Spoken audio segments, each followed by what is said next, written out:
আসসালামু আলাইকুম রহমতুল্লাহি ওবরকাতুহ। সম্মানিত দর্শক, বর্তমান অন্তর্বর্তীকালীন সরকারের পক্ষ থেকে আওয়ামী লীগের সকল রাজনৈতিক কর্মকাণ্ডকে নিষিদ্ধ করা হয়েছে। ছাত্র এবং জনতার গণ দাবির মুখে এই সিদ্ধান্ত নিতে সরকার বাধ্য হয়েছে, এরকম একটা দৃশ্য আমরা রাজপথে দেখতে পেয়েছি। ছাত্র জনতা বলতে এনসিপি এবং জামাত ইসলামী, তাদের কর্মী এবং সমর্থক, তার সঙ্গে সঙ্গে অন্যান্য তাদেরকে যারা সমর্থন করেন, রাজনৈতিক দল মত যারা আছেন, তারা অনেকেই প্রথমে যমুনাতে সেই শুক্রবার দিন তারা সমাবেশ করে যমুনার সামনে, ডক্টর ইউনূসের বাসার সামনে তারা তাদের দাবি জানাতে থাকে এবং সেখান থেকে তারা আবার শাহবাগের দিকে চলে যায়। তো যমুনা থেকে যেভাবে তারা শাহবাগের দিকে চলে গিয়েছিল এবং তাদের যে আরেকটি স্থান রয়েছে ঢাকা বিশ্ববিদ্যালয়ের রাজু ভাস্কর্য, সেখান থেকে আবার সম্মিলিত হয়ে বা একত্র হয়ে তারা শাহবাগের বিস্তীর্ণ এলাকা ঘেরাও করে। ভিতরে কত লোক ছিল তা আমরা বলতে পারবো না, তবে আমি যখন কালকে রাত 9:30 পর্যন্ত ঢাকার রাজপথে ছিলাম, টেলিভিশন টকশোতে গিয়েছি, তখন যেটা দেখলাম যে একদিকে কাঁটাবন, এখানে কাঁটাতারের বেড়া দিয়ে সেখানে বন্ধ করে দেওয়া হয়েছে। বিশ্ববিদ্যালয়ের ওই এলাকা তো বন্ধ আছেই এবং ওখানে কেউ ঢুকছে না।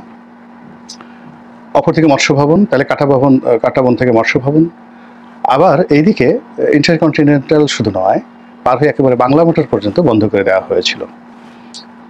ভিতরে কারা গিয়েছেন, কতজন ছিলেন, হাজার ছিলেন, লাখ ছিলেন না কোটি ছিলেন, সেটি প্রশ্ন নয়, কিন্তু যে বিস্তীর্ণ এলাকায় কাঁটাতারের বেড়া দিয়ে অবরোধ তৈরি করা হয়েছিল, তাতে অবস্থার দৃষ্টি মনে হচ্ছিল যে কম করে হলেও 10 লাখ 20 লাখ লোক সেখানে জড়ো হয়েছিল।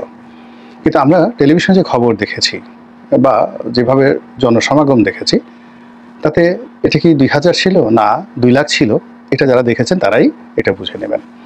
ফলে কি হলো যে বিশাল আয়োজন, এই আয়োজনের সঙ্গে সরকারের মদত ছিল এবং এটি সরকারের একটা সাজানো নাটক, এটা অনেকেই বলার চেষ্টা করেছে। এর কারণ হলো এখানে এই অবরোধগুলো তৈরি করা হয়েছে, এখানে সরকারের একটা গ্রিন সিগন্যাল ছিল। তারপরে যখন যমুনার সামনে ছাত্ররা জনতারা আন্দোলন করার চেষ্টা করলো, তখন সেখান থেকে তাদেরকে পানি খাওয়ানোর জন্য, তাদের উপর ঠান্ডা পানির ছিটা দেওয়ার জন্য সিটি কর্পোরেশনের যে মেহমানদারি, এটি এই বাংলাদেশে নজিরবিহীন ঘটনা।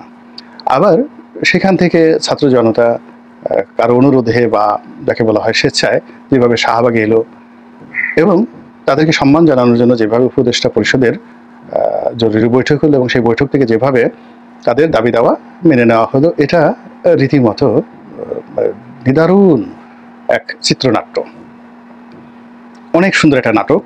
কিন্তু জনগণ এই নাটক বুঝে গেছে যে এখানে কে লিখেছে, কারা লিখেছে বা কিভাবে এটা অভিনীত হয়েছে, এটাই হলো বাস্তবতা। যাই হোক, এখন কাগজে কলমে আওয়ামী লীগ নিষিদ্ধ, যারা আওয়ামী বিরোধী লোকজন তাদের উল্লসিত হওয়ার কথা, কিন্তু উল্লাসটা হচ্ছে না এবং এটা হবেও না। উল্লাস হবে আওয়ামী লীগের মধ্যে এবং সেটা হচ্ছে। এর কারণ হলো, যখন বিগত দিনে 1/11 এসেছিল, সেই 1/11 সময়টিতেও জাতীয় পার্টি এবং জামাত সুবিধাজনক অবস্থানে ছিল এবং লক্ষ্য করুন যে এখনও কিন্তু জামাত এবং জাতীয় পার্টি সুবিধাজনক অবস্থায় রয়েছে। যেখানে রাশেদ খান মেনন, তারপরে হাসানুল হক ইনু সাহেবের মতো লোক, তাদের উপর যা কিছু হচ্ছে, সেই তুলনায় শেখ হাসিনার যদি সহযোগী কেউ থেকে থাকে তাহলে জাতীয় পার্টি প্রথম। সে তুলনায় জাতীয় পার্টি ভারতের তত্ত্বাবধানে এবং আমেরিকার তত্ত্বাবধানে সর্বোচ্চ ভালো অবস্থানে এখন আছে। আর জামাত, এখন জামাতের সবাই এক একজন সৌদি আরবের যে রাজপুত্র রয়েছেন মোহাম্মদ বিন সালমান, তাদের মতো তাদের জীবনযাত্রা এখন চলছে। তাদের ক্ষমতা আছে, জৌলুস আছে, আকর্ষণ আছে, তারা যেখানে যাচ্ছেন সেখানে ভন ভন ভন ভন করে সুবিধাবাদী যারা মাছি রয়েছেন তারা সেখানে উপস্থিত হচ্ছেন, তারা যা কিছু বলছেন সেগুলো অমীয় বাণী। জামাতের জীবনে এইরকম সুসময় 1971 সনেও আসেনি। মার্চ এপ্রিল মে মাসে যখন রাজাকার গঠিত হচ্ছিল, আলবদর গঠিত হচ্ছিল, আশামস গঠিত হচ্ছিল এবং তারা সরকারের পক্ষ থেকে যত রকম সুযোগ সুবিধা পেয়ে সারা বাংলাদেশ তারা যেভাবে কবজা করে ফেলেছিল এবং বলা হয়ে থাকে যে একমাত্র আলবদরেরই 800 করে সদস্য ছিল প্রতিটি থানাতে। তাদেরকে সরকারের পক্ষ থেকে, এগুলো ছিল প্যারামিলিটারি, আলবদর ছিল প্যারামিলিটারি। তো আলবদরকে নিয়মিত মাসিক বেতন দেওয়া হতো সেনাবাহিনীর লোকদের মতো, তাদের হাতে অত্যাধুনিক অস্ত্র ছিল এবং তারা ট্রেনিং প্রাপ্ত ছিল, যুদ্ধ করার জন্য ট্রেনিং প্রাপ্ত ছিল। এবং এই আল বাহাদুর বাহিনীকে সাহায্য করার জন্য আসাম ছিল এবং রাজাকার বাহিনী ছিল। আবার এই তিনটি বাহিনীকে সাহায্য করার জন্য বিভিন্ন এলাকাতে তারা শান্তি কমিটি গঠন করেছিল। এই শান্তি কমিটির তথ্য দিত বেসামরিক শান্তি কমিটি, তারপরে যা হবার তাই হতো সেখানে। তো তখন তাদের যে অবস্থা ছিল তার সেইতে এখন এই বর্তমান জামানাতে তাদের অবস্থা অনেক বেশি। কারণ ওই সময়টাতে তাদের ব্যাপারে জনগণের ঘৃণা ছিল, ক্ষোভ ছিল, তাদেরকে নিয়ে জনগণের ভয় ছিল, আতঙ্ক ছিল। আর এখন যেটা হলো, তাদের মধ্যে একটা অলিপ্ত ভাব রয়েছে, দেবত্ব ভাব রয়েছে। এখন তারা সবকিছুই করছেন, কিন্তু কোনো দুর্নাম নেই, বদনাম নেই। তো এই জামাতের আনন্দ হওয়ার কথা, কিন্তু শেষ পর্যন্ত জামাত আনন্দ করতে পারছে না। আওয়ামী লীগের দ্বারা সবচেয়ে বেশি ক্ষতিগ্রস্ত দল 15 বছরের বিএনপি, সর্বনাশ করে দিয়েছে বিএনপির মামলা মোকদ্দমা, এবং সেই মামলা মোকদ্দমা এখনো পর্যন্ত উঠেনি, চলমান। বিএনপিকে লোভ দিয়ে, লালসা দিয়ে বা কিছু সুযোগ দিয়ে এমন একটা জালের মধ্যে আটকে দেওয়া হয়েছে। ফলে বিএনপি যে সকল ধড়িবাজ, দুর্নীতিবাজ কর্মকর্তা ছিল, সামরিক বেসামরিক পুলিশ, প্রথম দফায় তাদেরকে বের করে আনা হয়েছে এবং বিভিন্ন পদ পদবি দিয়ে আবার এখন তাদেরকে টাইট দেওয়া হচ্ছে। এমন টাইট দেওয়া হচ্ছে যে অনেকের জান যায় অবস্থা। তারপর বিএনপির যে সকল চাঁদাবাজ রয়েছে তাদেরকে আকৃষ্ট করার জন্য জেলখানা খালি করে দিয়ে একেবারে সমস্ত ক্রিমিনালদেরকে বের করে দেওয়া হয়েছে। এবং এই সকল ক্রিমিনালরা বিভিন্ন এলাকা থেকে দখল নিয়েছে এবং তারা যে কাজটি করেছে, প্রথমত তারা বিএনপিকে তাদের সাবস্টিটিউট পাওয়ার হিসেবে তারা নিয়েছে। আর সেকেন্ডলি তারা আওয়ামী লীগের যে সকল ধনাঢ্য লোকজন রয়েছেন তাদেরকেও ওখানে এস্টাবলিশ করে দিয়ে একটা সাম্রাজ্য গড়ে তুলে পুরো এলাকাতে যে ত্রাসের এবং সন্ত্রাসের রাজ্য কায়েম করেছে, যার পুরো দায় দায়িত্ব BNP, but it is pre planned and well designed. এই গেল বিএনপির অবস্থা। তো জামাতের কথা তো বললাম, এনসিপিরও একই অবস্থা। এনসিপি গঠন করার পর থেকে তারা অনেক কিছু আশা করেছিল, চেষ্টা করেছিল, কিন্তু সেই জিনিসগুলো তারা পারছে না। ফলে এখন তাদেরকে বিভিন্ন মহলের, বিভিন্ন এজেন্সির কথা অনুযায়ী কাজকর্ম করতে হচ্ছে। এনিওয়ে, এই যে আওয়ামী লীগ নিষিদ্ধকরণের যে প্রক্রিয়াটি, এটি কাদের মাথা থেকে এসেছে, কেন এসেছে, কিভাবে এসেছে? আওয়ামী লীগকে পুনর্বাসন করার জন্য, শেখ হাসিনাকে রক্ষা করার জন্য, নাকি আওয়ামী লীগ ধ্বংস করার জন্য, শেখ হাসিনাকে শিক্ষা দেওয়ার জন্য, সেটা সময় আসলে বোঝা যাবে। কিন্তু ব্যবস্থা হলো বা অবস্থা হলো, এই প্রক্রিয়ার ফলে অন্যান্য অনেকের কপাল পড়বে, কিন্তু শেখ হাসিনার এবং শেখ পরিবারের কপালে রীতিমতো চন্দনের ফোঁটা পড়েছে। তাদের বৃহস্পতি এখন তুঙ্গে। এই কারণে তুঙ্গে যে 1/11 সময়টিতে বিএনপি এবং আওয়ামী লীগ এই দুটো দলকে -2 ফর্মুলাতে ফেলে দেওয়া হয়েছিল। এবং এই দুটো দলের পরিবারতন্ত্র, অর্থাৎ জিয়া পরিবার এবং বঙ্গবন্ধু পরিবারকে টার্গেট করে তৎকালীন সামরিক শাসকরা যে কাজকর্ম করেছে, তাতে প্রথমত এই দুটো পরিবার শেষ হতে বসেছিল, দ্বিতীয়ত এই দুটো পরিবারের যে প্রভাবযুক্ত দল বিএনপি এবং আওয়ামী লীগ, এখানে শেখ পরিবারের বাইরে, জিয়া পরিবারের বাইরে লোকজন এনে এই দুটো দলকে ওন করার চেষ্টা করা হয়েছিল। বিএনপি সংস্কারবাদী এবং আওয়ামী লীগের সংস্কারবাদী, যা নিয়ে প্রায় 1 বছর টানা হেঁচড়া চলেছে, কিন্তু শেষ হয়নি, সফল হয়নি।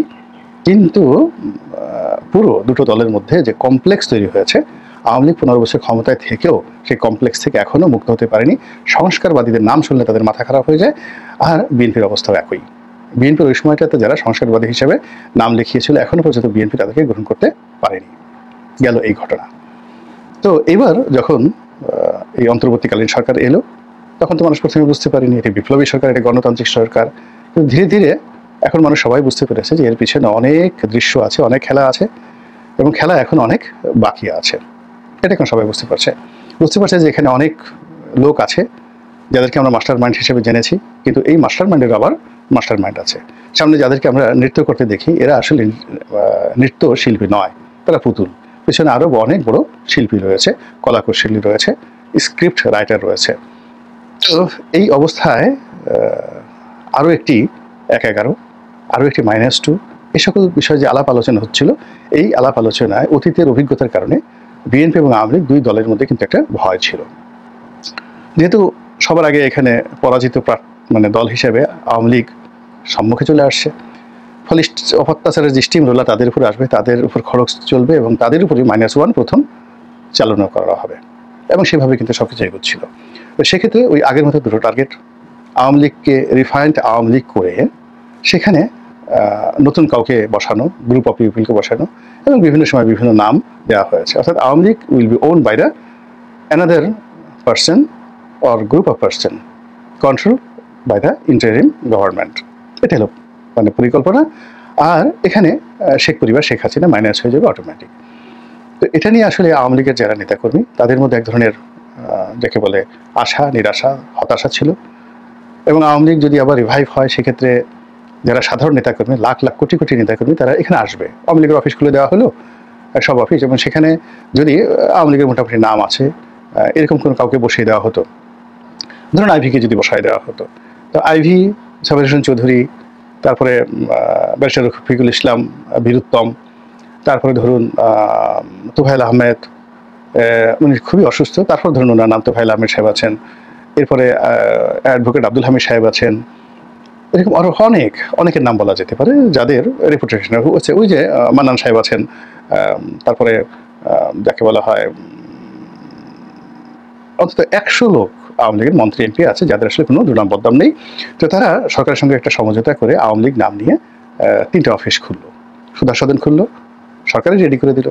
তারপর আওয়ামী লীগের বঙ্গবন্ধু এভিনিউ অফিস খুললো, এবং এখানে কিন্তু লক্ষ লক্ষ নেতাকর্মীদের ঢল নামবে আওয়ামী লীগের ব্যানারে। এবং এটা যদি কিছুদিন চলতে দেওয়া হতো এবং তাদেরকে কিছু সুযোগ সুবিধা দেওয়া হতো, তাহলে শেখ পরিবারের নাম এবং মানে আওয়ামী লীগের যে নতুন যে প্রত্যাবর্তন, সেখান থেকে শেখ হাসিনা এবং শেখ পরিবারের নাম স্বয়ংক্রিয়ভাবে মুছে যেত। এটা শেখ হাসিনাকে ভীষণভাবে কিন্তু ভাবিয়ে তুলেছিল।